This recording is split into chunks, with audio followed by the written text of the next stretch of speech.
Students okay ఈరోజు మనం చెప్పుకోబోతున్నటువంటి topic వచ్చేసి ఏంటంటే మనం ఏదైతే మేనేజ్మెంట్ అనేటువంటి ఒక సపరేట్ శాస్త్రం ఒకటి ఉందమ్మా. కాకపోతే ఆ మేనేజ్మెంట్ అనేటువంటి శాస్త్రాన్ని మన డిగ్రీ ఫస్ట్ ఇయర్లో ఏం చేశాడంటే వ్యాపార వ్యవస్థలు మరియు వాటి నిర్వహణ అనేటువంటి ఈ సబ్జెక్ట్లో ఆ మేనేజ్మెంట్ పార్ట్ని కలపడం అనేటువంటి జరిగింది. అంటే ఇప్పటి వరకు మనం చదువుకున్నటువంటివన్నీ కూడా ఏంటంటే వ్యాపార వ్యవస్థలకు సంబంధించినటువంటి వివరాలు. కానీ ఈ రోజు నుంచి మనం చదువుకోబోతున్నటువంటివి ఏంటంటే నిర్వహణకు సంబంధించి అదే అంటే మేనేజ్మెంట్ కి సంబంధించినటువంటి నిర్వహణ శాస్త్రం ఏదైతే ఉందో దానికి సంబంధించినటువంటి వివరాలు మనం తెలుసుకుంటాం. దాంట్లో ఈ రోజు మన టాపిక్ వచ్చేసి ఏంటంటే అతి ముఖ్యమైనటువంటి అంటే ఏదైతే నిర్వహణ అనేటువంటిది ఉందో దాంట్లో తప్పనిసరిగా తెలుసుకోవలసినటువంటి ఒక వ్యక్తి మరియు తను చేసినటువంటి పరిశోధనలు తను ఇచ్చేటువంటి వివరాలు మనము ఈరోజు టాపిక్ గా సెలెక్ట్ చేసుకున్నామమ్మా. మన టాపిక్ ఒకసారి చూస్తే హెన్రీ ఫెయాల్. ఓకేనమ్మా, హెన్రీ ఫెయాల్ ఏదైతే ఒక పర్సన్ అని చెప్పాం కదా ఆ పర్సనే హెన్రీ ఫెయాల్. ఓకేనమ్మా, ఇతను తన పరిశోధనలు చేసి ఏ కాలంలో అంటే చూడండి అమ్మా 1841 నుంచి 1925. ఓకేనమ్మా, ఈ మధ్య కాలంలో అతను ఒక కార్మికుడిగా తన కెరీర్ ని స్టార్ట్ చేసి తరువాత ఇంజనీరింగ్ లేదా ఒక ఉన్నతమైనటువంటి స్థితికి చేరుకునేంత వరకు కూడా తన మొత్తం ఈ పారిశ్రామిక జీవితం ఏదైతే ఉందో దీనిలో కొన్ని పరిశోధనలు చేసి మనకి అతి ముఖ్యమైనటువంటి నిర్వహణకు సంబంధించినటువంటి సూత్రాలు అనేటువంటివి కనిపెట్టడం జరిగింది. వాటినే మనము ఈరోజు టాపిక్ లో చూస్తే ప్రిన్సిపల్స్ ఆఫ్ మేనేజ్మెంట్ అంటాం. అంటే మన మెయిన్ టాపిక్ వచ్చేసి ఏంటంటే ప్రిన్సిపల్స్ ఆఫ్ మేనేజ్మెంట్. అంటే గుర్తుంచుకోండి, నిర్వహణ సూత్రాలు. ఏంటమ్మా? నిర్వహణ సూత్రాలు. ఇక్కడ క్వశ్చన్ చూడండి, ఈ నిర్వహణ సూత్రాలు అనేటువంటి వాటిని తప్పనిసరిగా ప్రతి నిర్వాహకులు ఫాలో అయితే ఖచ్చితంగా తన నిర్వహణ విజయవంతమైనటువంటి నిర్వహణ స్థితికి చేరుకోవాలంటే ఇక్కడ చెప్పినటువంటి ఈ సూత్రాలు ఏవైతే ఉన్నాయో ఇవి ఖచ్చితంగా పాటించాలని చెప్తున్నాడు. అయితే ఈ హెన్రీ ఫెయాల్ అనేటువంటి వ్యక్తి ఒక మన ఫ్రాన్స్ లోని గనులలో ఇంజనీర్ గా, అర్థమవుతుందమ్మా, ఇంజనీర్ గా తన యొక్క కెరీర్ ని స్టార్ట్ చేసిన తర్వాత ఎన్నో పరిశోధనలు చేశారు. ఓకేనా, ఎన్నో పరిశోధనలు చేసిన తర్వాత ఆ పరిశోధనల్లో తను ఒక థియరీని సబ్మిట్ చేశారు.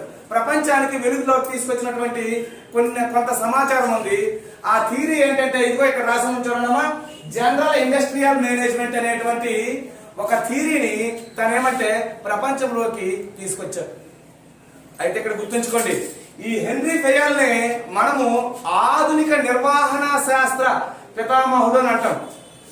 ఆధునిక నిర్వహణ శాస్త్ర పితామహుడు, father of modern management science అని ఎవరిని పిలుస్తామంటే ఈ హెన్రీ ఫెయాల్.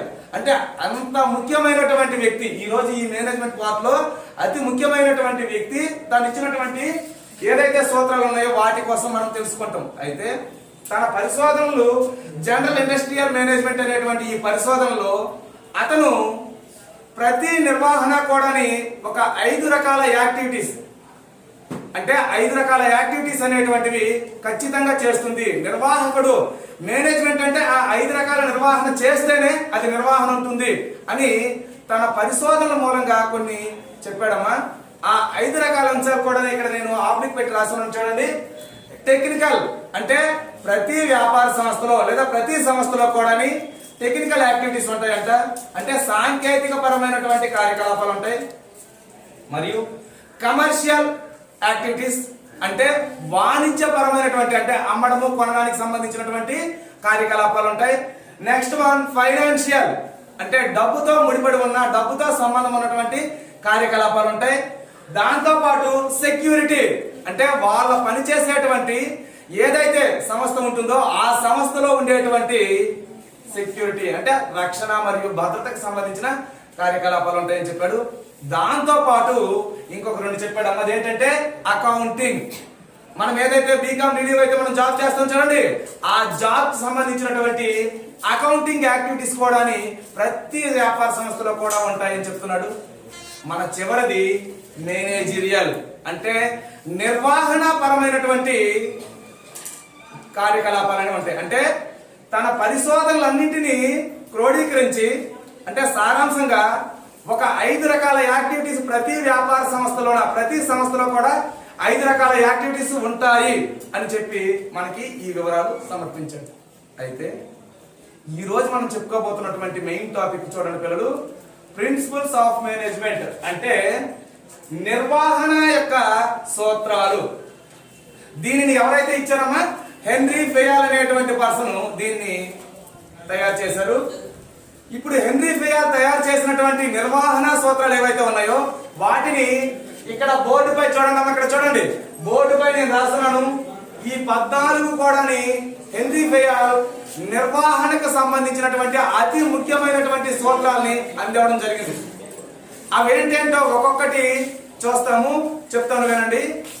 సాధారణంగా ఒక విషయం గుర్తుంచుకోండి పిల్లలు, ప్రతి నిర్వాహకుడు కూడా ఈ 14 నిర్వహణ సూత్రాలు కనుక ఫాలో అయితే అతను బెస్ట్ మేనేజర్, ఆ సంస్థ బెస్ట్ మేనేజ్మెంట్ అనేటువంటిది అవుతుంది. ఎందుకంటే ఇక్కడ చెప్పినటువంటి ఈ 14 అంశాలు కూడా అంత ముఖ్యమైనటువంటి ప్రతి ఒక్క పాయింట్ ని కూడా తను ఈ కెరీర్ లో, అంటే ఇన్ని సంవత్సరాల కెరీర్ లో ప్రతిదీ ప్రత్యక్షంగా తను చూస్తూ పరిశీలించి ఒక్కొక్కటి కూడా తయారు చేసుకున్నాడు.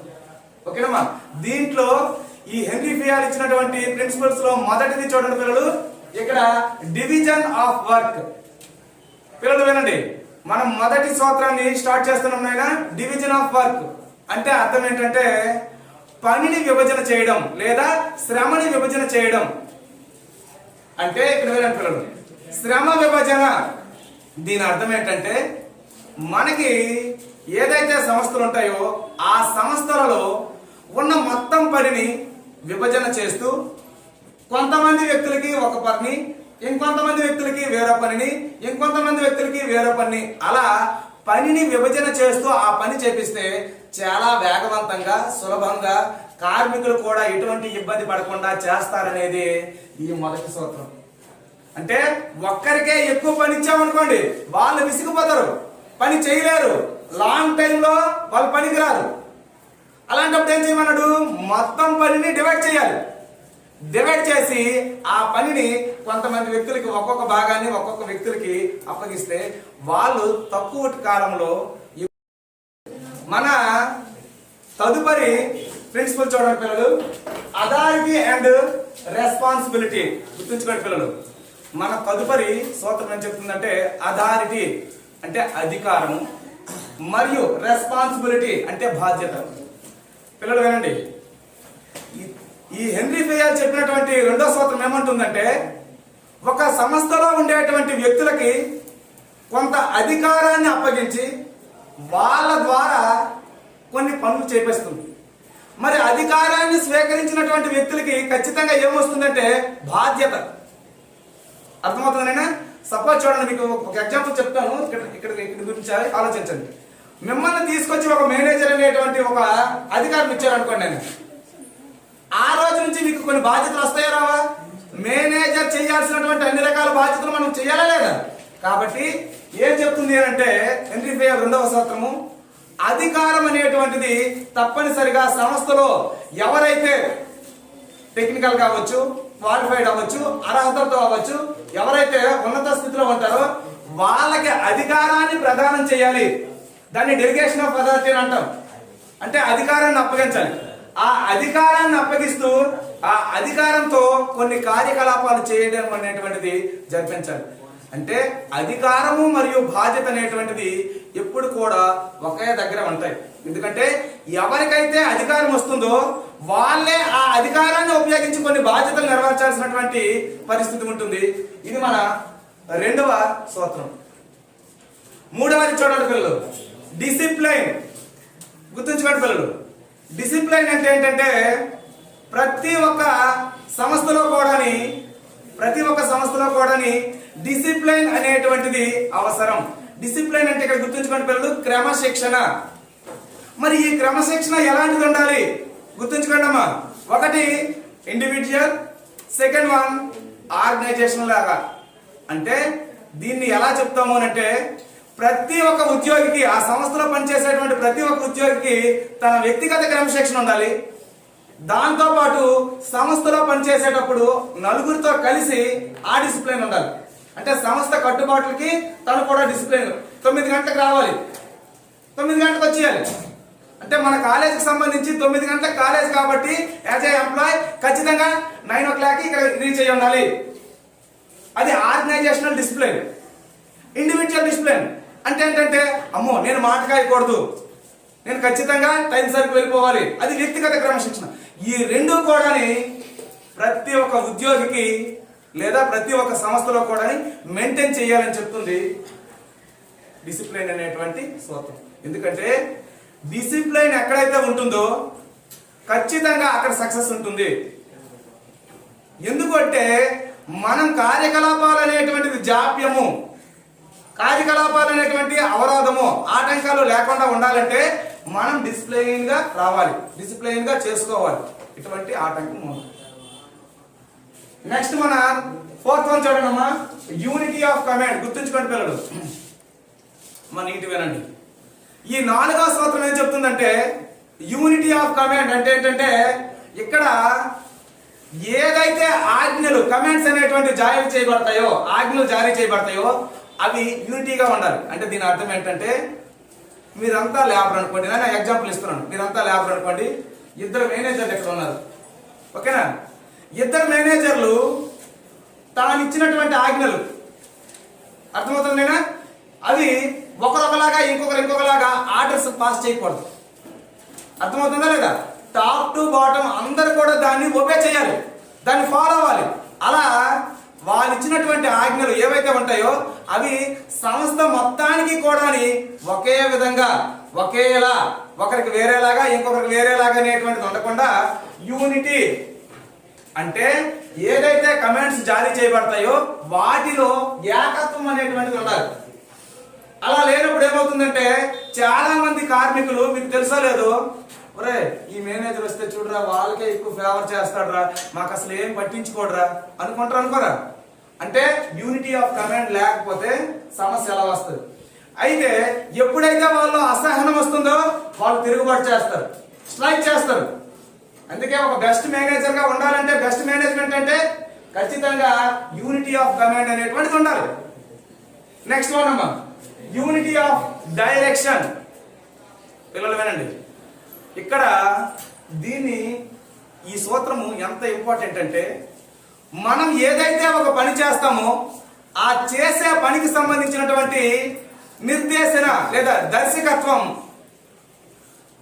ఏదైతే ఉందో దాన్ని ఒకేలాగా ఎవరు చెప్పినా అలాగే చెప్పాలి. ఒకరు ఒకలాగా ఇంకోలాగా చెప్తే, డైరెక్షన్ చేస్తే మన వర్క్ టైం వేస్ట్, దాంతో పాటు మనకి శ్రమ వేస్ట్, కాలము వేస్ట్, మనీ కూడా వేస్ట్. ఇక్కడ ఏం చెప్తున్నాడు, యూనిటీ ఆఫ్ డైరెక్షన్ అంటే ఏంటంటే ఇక్కడ గుర్తుంచుకోండి పిల్లలు, మనం ఒక పనికి సంబంధించినటువంటి సూచనలు సలహాలు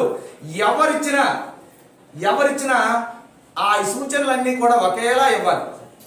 మీకు బెస్ట్ ఎగ్జాంపుల్ చెప్తాను చూడండి అమ్మా. ఒక ప్రాబ్లమ్ ని సాల్వ్ చేసేటప్పుడు ఒక వ్యక్తి వచ్చి ఒకలాగా, ఇంకో వ్యక్తి వచ్చి ఇంకోలాగా చెప్తే స్టూడెంట్స్ గా మీరేమవుతారు ఒకసారి ఆలోచించండి.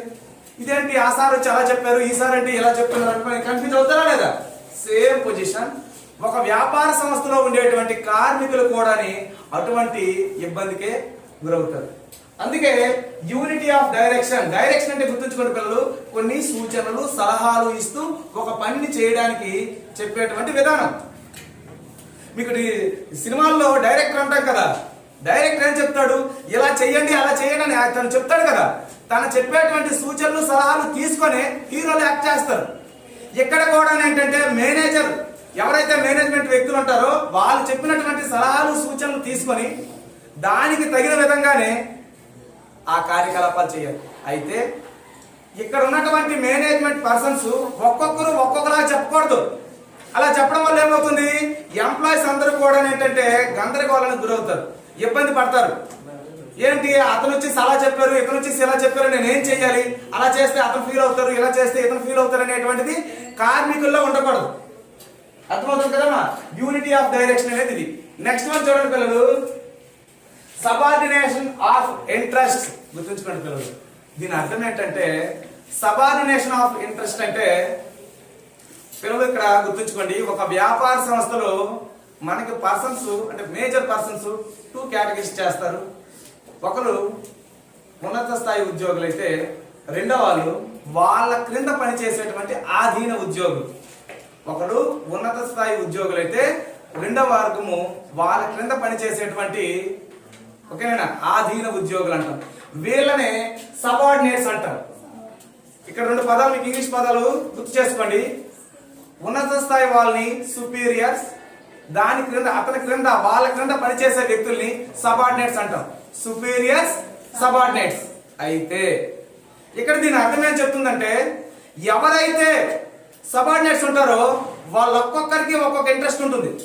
ఆ ఇంట్రెస్ట్ అన్నీ కలిపి సంస్థ ఇంట్రెస్ట్ ఏంటి, సంస్థ యొక్క లక్ష్యం ఏంటి, అటువైపు తీసుకెళ్లేలా కృషి చేయాలంట. ఈ సూత్రం చెప్తుంది. ప్రతి ఒక్క వ్యక్తికి కూడా ఆలోచన ఉంటుంది. ఇంట్రెస్ట్ అంటే ఆసక్తి, ఆసక్తి ఉంటుందమ్మా. ఆ ఆసక్తులన్నింటినీ కలిపి సంస్థ యొక్క ఇంట్రెస్ట్ వైపు వాళ్ళని దృష్టి మళ్లించాలి, వాళ్ళని అలా తీసుకువెళ్ళాలి. అదే సబార్డినేషన్ ఆఫ్ ఇంట్రెస్ట్ అని అర్థం.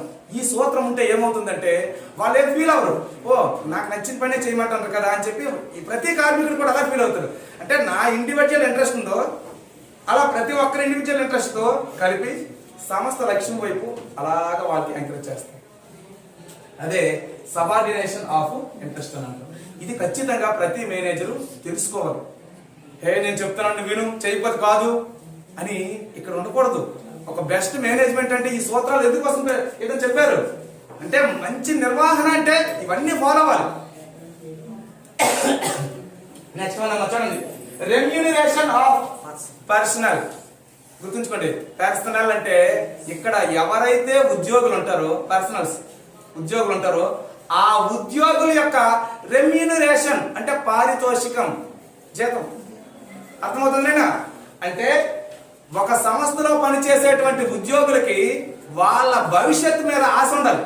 అమ్మో నేను కష్టపడితే ఫ్యూచర్ ఇలా ఉంటుంది, నేను కష్టపడితే ఇన్ని మార్క్స్ వస్తాయి, నేను కష్టపడితే నాకు ఇంత ప్రమోషన్ వస్తుంది, నేను కష్టపడితే నాకు బోనస్ వస్తుంది. ఆ రెమ్యూనరేషన్ స్ట్రక్చర్ కూడా అలాగే ఉండాలి. నేను 5 సంవత్సరాలు పనిచేస్తానంటే నా శాలరీ ఎంత అవుతుంది, అది ఖచ్చితంగా ఉండాలి. అదే రెమ్యూనరేషన్ ఆఫ్ పర్సనల్.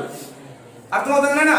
ఇది ఖచ్చితంగా ప్రతి ఒక్క కార్మికుడికి తెలాలి, ప్రతి ఒక్క మేనేజర్ కూడా చెప్పాలి. దానిలాగే అతనికి ప్రమోషన్ ఇవ్వాలి, సీనియారిటీ బట్టి ప్రమోషన్ ఇవ్వాలి. ఇవన్నీ కూడా ఈ రెమ్యూనరేషన్ ఆఫ్ పర్సనల్ అనేటువంటి సూత్రము చెప్తుంది. నెక్స్ట్ వన్ చూడండి పిల్లలు, నెక్స్ట్ వన్ వచ్చేసి ఏంటంటే సెంట్రలైజేషన్. ఏంటైనా సెంట్రలైజేషన్ అంటే దీన్ని కేంద్రీకరణ సూత్రం అని అంటారు. దీని అర్థం ఏంటంటే ఎవరు ఎక్కడెక్కడ ఏ ఏ పనులు చేసినా గానీ అవన్నీ కూడా ఒక మెయిన్ ఆఫీస్ తోటి మేనేజర్ సంబంధించినటువంటి దగ్గరికి లింక్ అయి ఉన్నారు. దాన్నే సెంట్రలైజేషన్. సెంట్రలైజేషన్ అంటే గుర్తుంచుకున్న పిల్లలు ఆర్డర్స్ వేయడము, మేనేజ్మెంట్ పవరు, అధికారము అంతా కూడా ఒక దగ్గరే ఉంటే దాన్ని సెంట్రలైజేషన్ అంటారు. అర్థమవుతుందేనా? అంటే సెంట్రలైజేషన్ అంటే ఏంటంటే అధికారము మరియు శక్తి, దాంతో పాటు ఆజ్ఞలను జారీ చేసేటువంటి అన్ని రకాల అంశాలు కూడా ఓకేనా ఒక దగ్గరే కేంద్రీకరణ అంటే దాన్ని మనం ఖచ్చితంగా ఏమని పిలుస్తాం అంటే సెంట్రలైజేషన్ అని పిలుస్తాం. మరి ఈ సెంట్రలైజేషన్ సూత్రం ఎందుకు అంటే గుర్తుంచుకోండి పిల్లలు, ఒక దగ్గర నేను ఎగ్జాంపుల్ ఇస్తున్నాను. ఒక దగ్గర పని వేరు వేరు దగ్గర పనులు జరుగుతున్నాయి. వాళ్ళ పని వాళ్ళు చేసుకుంటారు, వీళ్ళకి ఇచ్చిన టార్గెట్ వీళ్ళు చేసుకుంటారు, వీళ్ళకి ఇచ్చిన టార్గెట్ వీళ్ళు చేసుకుంటారు, వాళ్ళకి ఇచ్చిన టార్గెట్ వాళ్ళు చేసుకుంటారు. ఇలా చేసేటప్పుడు ఈ సెంట్రలైజేషన్ ఫార్ములా అనేటువంటిది లేదా ప్రిన్సిపల్ అనేటువంటిది ఎలా హెల్ప్ అవుతుందో చూడండి. ఇక్కడ ఎలా అంటే ఎవరెక్కడ ఏ పనులు చేసినా అవన్నీ కూడా ఇక్కడ లింక్ అవుతాయి.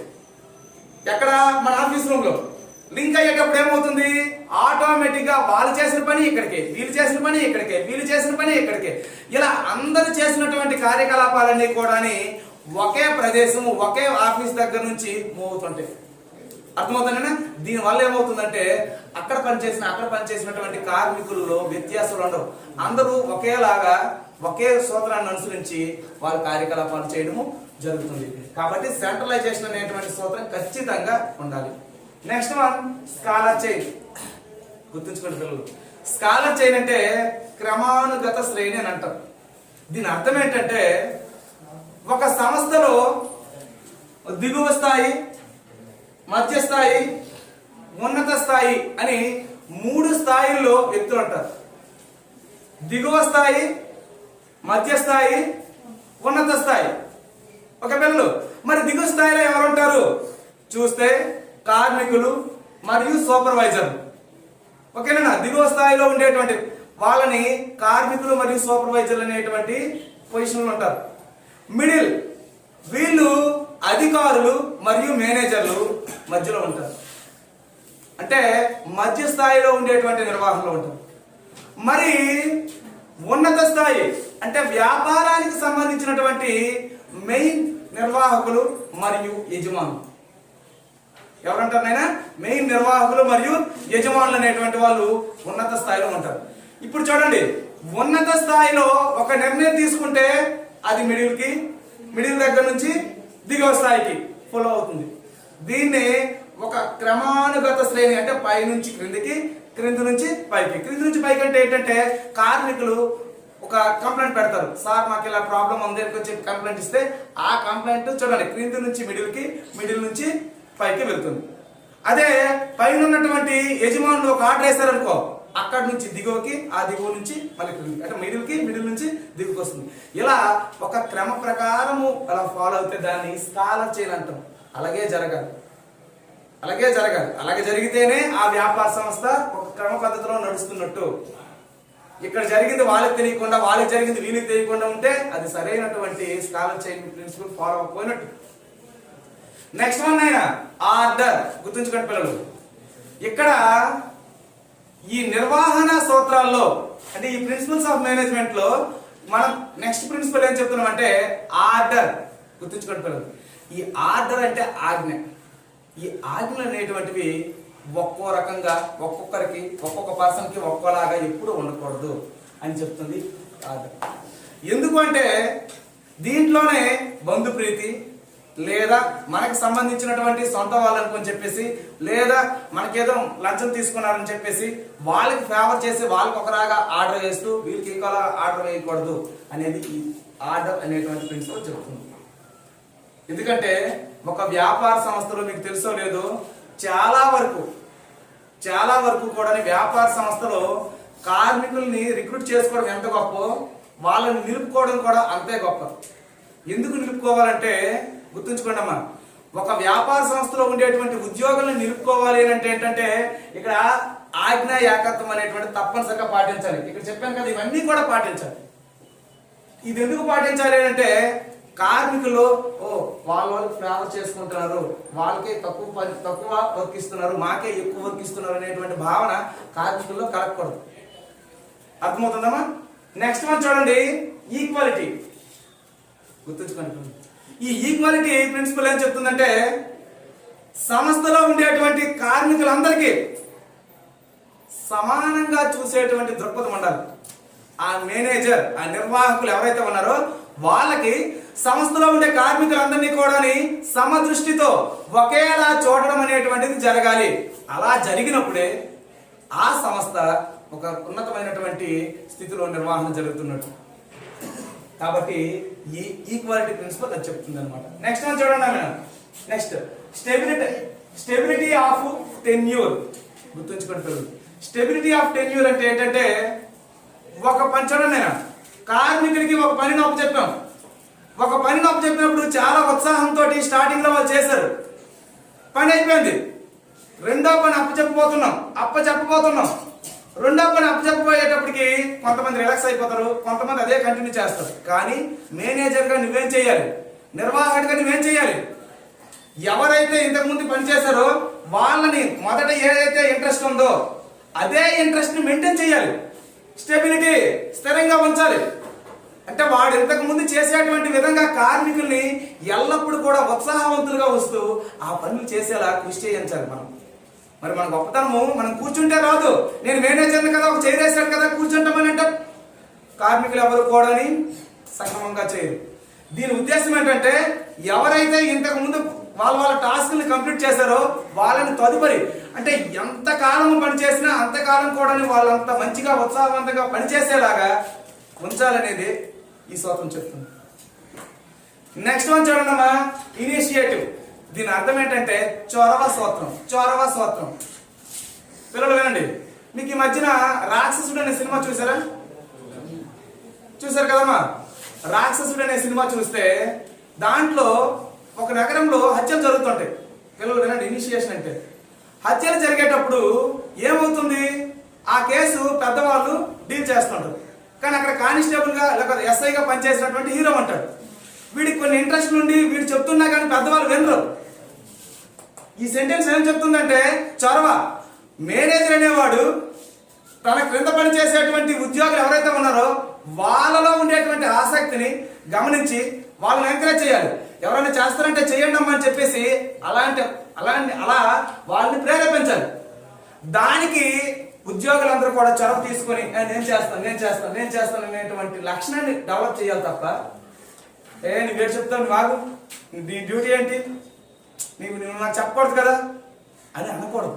ఇక్కడ కథ అర్థమవుతుందా లేదా? అంటే మేనేజర్ అనేవాడు కార్మికుల్లో చొరవని అవకాశాన్ని కల్పించాలి. ఆ అవకాశాన్ని కల్పిస్తూ తను ఏం చేస్తాడంటే ఇంకా ఉన్నత స్థాయిగా ఆలోచించి సంస్థ కోసము తను ఇంట్రెస్ట్గా ఉండడానికి అవుతుంది. నెక్స్ట్ మనం చూడండమ్మా, ఈ స్పిరిట్ ది కార్ప్స్ అంటే గుర్తుంచుకోండి పిల్లలు. ఇక్కడ ఏం చెప్తున్నాడంటే ఈ లాస్ట్ సూత్రము పిల్లలు చూడండి. ప్రతి వ్యాపార సంస్థలో కొంతమంది వ్యక్తులు అంటారు. ఉన్న వ్యక్తులందరూ కూడా తన కోసం తాను బ్రతకూడదు, తన కోసమే తాను పని చేసుకోకూడదు. ఈ సూత్రం ప్రకారం ఏంటంటే దీని అర్థం ఏంటంటే మనమంతా ఒకటి, ఇది మన సంస్థ, మన సంస్థ కోసం ఏమైనా చేయాలి, మన సంస్థ కోసం కష్టపడాలి. మన సంస్థకు పేరు వస్తే ఆ సంస్థలో బ్రతుకుతున్న మనలాంటి వాళ్ళందరికీ కూడా పేరు వస్తుంది అనే ఆలోచన భావాన్ని కలిగించాలంట. ఇది అర్థమవుతుంది కదైనా? అంటే ఒక సంస్థలో ఉండేటువంటి వ్యక్తులందరూ కూడా ఎలా అనుకోవాలి, ఇది మన సంస్థ. మీకు బాహుబలిలో ఒక డైలాగ్ ఉంటుంది కదా, బాహుబలిలో బాహుబలి పార్ట్ 1లో ఏం చెప్తాడు, వాళ్ళు ఒక కవచం అంటే వాళ్ళొక ఫార్ములా వేసుకుంటారు, అది బీట్ చేసేసి ప్రభాస్కి బాణాలు తగులుతాయి. ఓకేనా? అప్పుడు అందరు కూడా ఏంటంటే వెనక్కి తిరిగి వెళ్ళిపోతుంటారు. అప్పుడు వాళ్ళలో స్ఫూర్తి, ఆ స్ఫూర్తి నింపడమే ఇది. ఏంటి, ఇది మన భూమి, ఇది మన కన్న తల్లి లాంటి భూమి, దీని మీదకి ఎవరైనా వస్తే అంటే డైలాగ్ అంటారు. అర్థమవుతుందా లేదా? దేనికోసము అంటే అక్కడ ఉన్నటువంటి సైనికులు ఎవరైతే ఉన్నారో ఆ సైనికుల్లో ఇది మనది అనే ఫీల్ కల్పించడం. అది ఖచ్చితంగా నిర్వాహకుడు చేయలేకపోయినా, ఒక లీడర్ చేయలేకపోయినా, ఒక మేనేజర్ చేయలేకపోయినా ఆ సంస్థ కరెక్ట్గా ఉంటుంది. అంటే ఇది మనది అనేటువంటి భావాన్ని కల్పించిన రోజే ప్రతి ఒక్కరు కూడా మనం కాపలా కాయక్కర్లేదు, ఆ పని అదే చేసుకుంటారు. ఎందుకు, ఇది నాది అనేటువంటి ఆలోచన వచ్చినప్పుడు మనుక్షణం ప్రతి కార్మికుడు కూడా కష్టపడతారు. కాబట్టి ఈ సూత్రం కూడా ఖచ్చితంగా ఫాలో అవ్వాలి. పిల్లలు చూడండి, మనకి ఇక్కడ వినండి అమ్మా, ఇప్పుడు చెప్పుకున్నటువంటి ఈ 14 సూత్రాలు ఏవైతే ఉన్నాయో అవి హెన్రీ ఫెయాల్ అనేటువంటి ఒక చూడండమ్మా నిర్వహణ శాస్త్రవేత్త ఇచ్చినటువంటి సూత్రాలు. అవి దేనికి సంబంధించినంటే నిర్వహణకి సంబంధించి. ఓకేనా?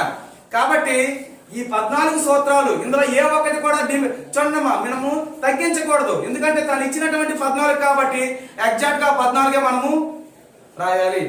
ఓకేనా? ఇంతటితో ఈ క్లాస్ ని ముగిస్తున్నాను.